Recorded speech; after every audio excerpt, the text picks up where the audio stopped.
Hi guys, welcome back. So let's pick the Scotland 31, the Scotland World Cup squad as I see it. Now straight in there I'll put the team up on the side, and as you can see I've gone for Nell, Batty, Dell, Fagerson and Bergen as the props. And if you look down the list, indeed I've put both Fagersons in. Get the brothers in. I always think it raises their performance, but they're young, they're upcoming, they're exciting. I think both of them make it. And with the hookers, again, you can see I've only gone for two because I think McInally and Brown are miles above the other hookers, and I think they're high quality, plus it gives a bit more wriggle room to pick a few other players. So they're my hookers. Now in the second row, I've gone Gilchrist, Johnny Gray and Toulis. I think they're the three outstanding candidates. Richie Gray may be called in, who knows, but I don't think they need more than 3 second rows because I've picked Sam Skinner there, who's your flexible player who can play back row, and second row should give you plenty of cover. Then we're going on to the back rows, and there's some really good options here. Barkley is back and fit, very exciting. At his best, he is outstanding. Richie is a young tearaway, he goes absolutely everywhere. Bradbury is a bit of a bull in a china shop, big ball carrier, a bit of a brute.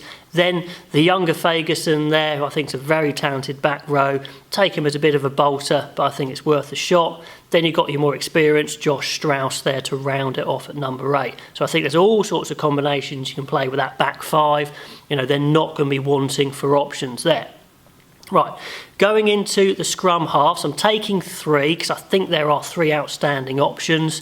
All of these could start, and certainly with Price and George Horn, those are guys who could come off the bench and make a massive difference.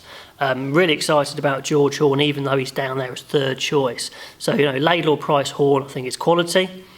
At 10, I'm taking 2. I'm taking 2 because I think if you put Peter Horn in there, you've got that 3rd option for a 10.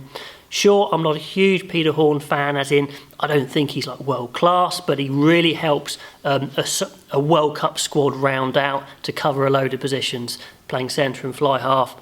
Then you've got your geniuses in Russell and Hastings, who can run the show, have loads of time at 10. The other 3 centres, I'll put in Johnson, who I think is probably your number 1 centre at the moment. Then I've put down Hutchinson straight away, because I think Hutchinson, even though he hasn't played yet, is an absolute quality player. He reminds me of a Ringrose. I think it'd be awesome. I'd like to see him starting, even though it's a bit of a long shot. We'll see how he goes in the warm-up games.